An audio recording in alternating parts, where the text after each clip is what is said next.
What's up, Guardians, and welcome back, Warlocks. I'm Profane, thanks for checking out the video.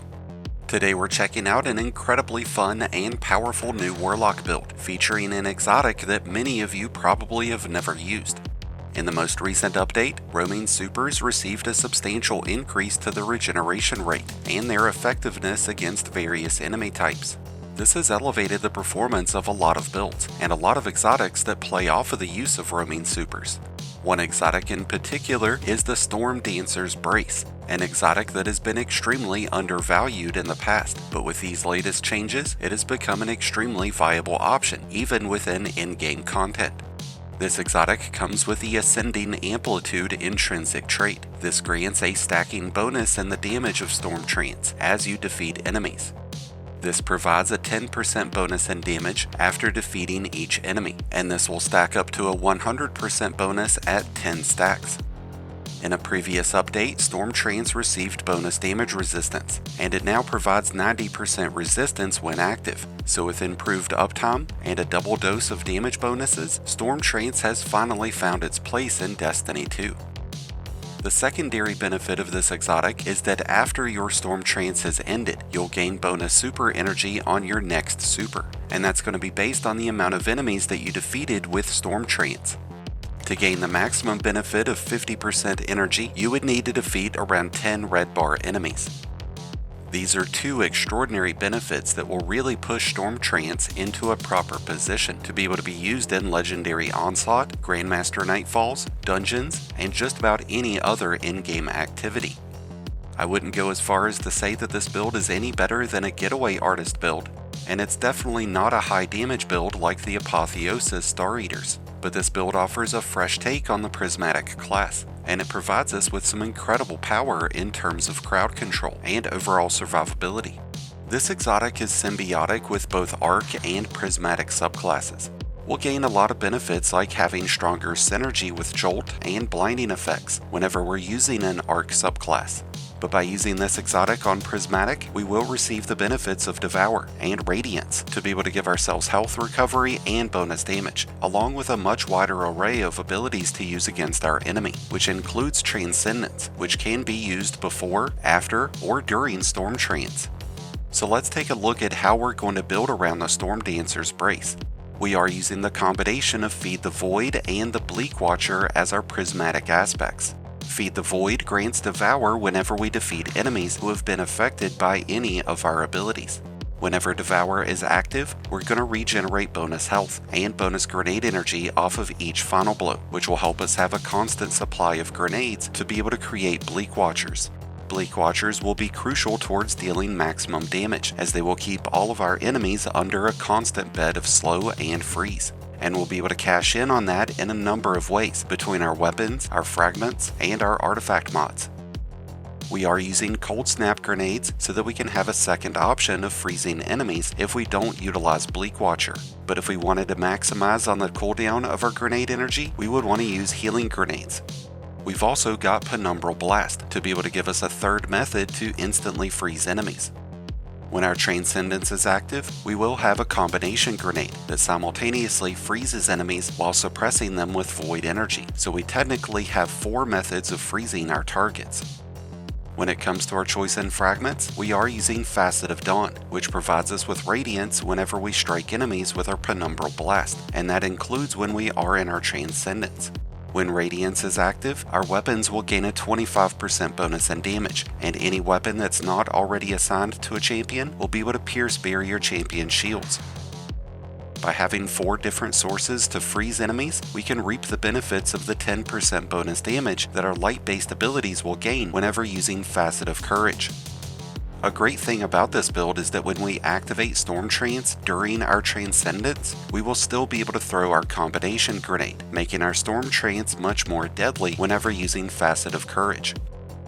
Stormtrance is going to put us in a lot of up-close engagements, so we want to make sure that we're using Facet of Protection to be able to grant ourselves a 15% bonus in damage resistance whenever we are surrounded. This will increase to 32% whenever we are Transcendent. And keep in mind that when we're in our Stormtrance, we're going to have a 90% bonus in resistance.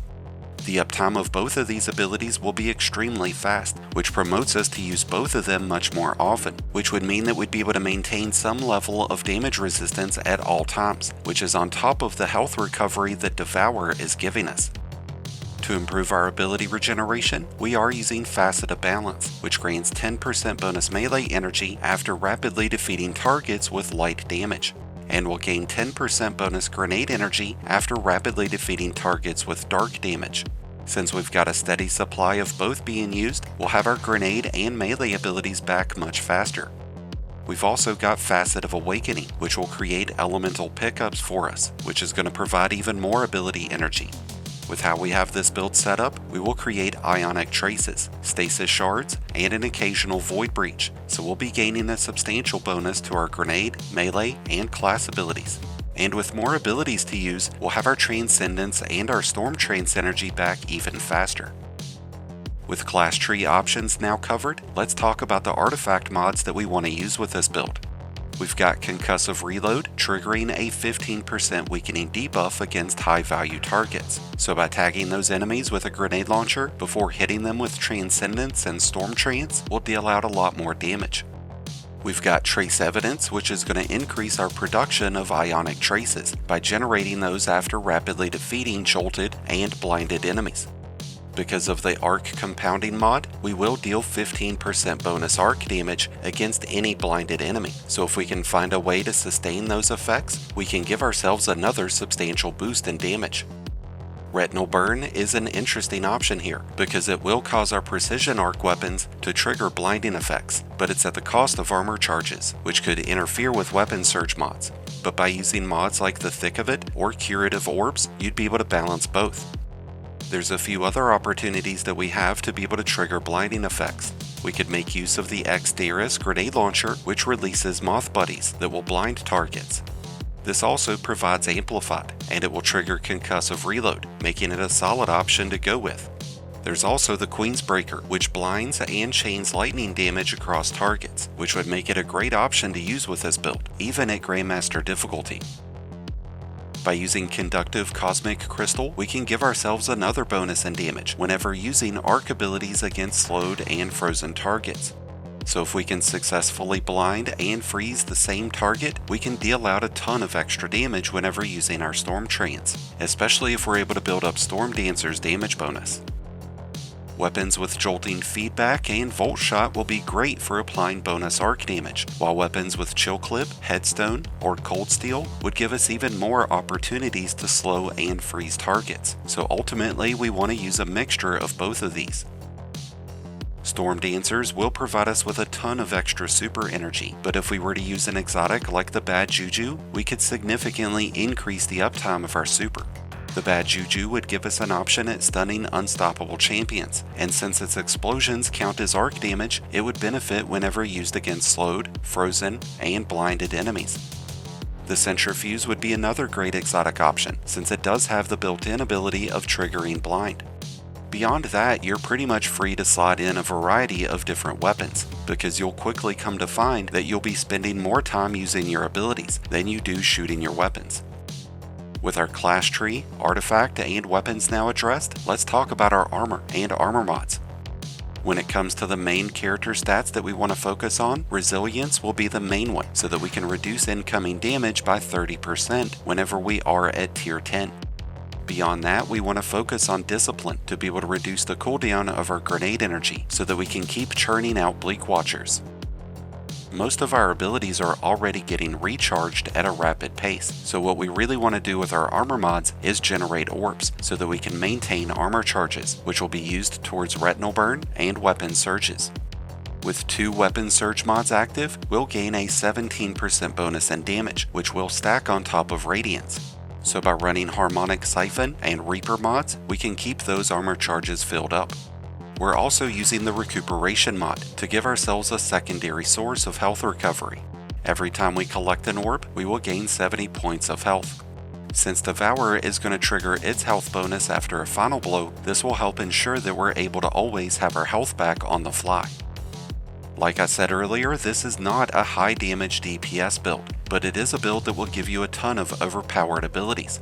A build that's going to give you a ton of resistance and health recovery, but most importantly, it's a build that you can rely on to get you through some of the toughest encounters in Destiny.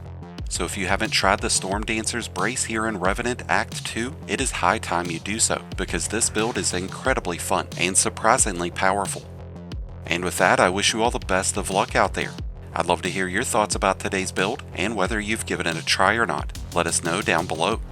If you need help putting together this build for yourself, then be sure to check out my Mobalytics link that's down in the description, where you'll be able to find this and a ton of other great builds.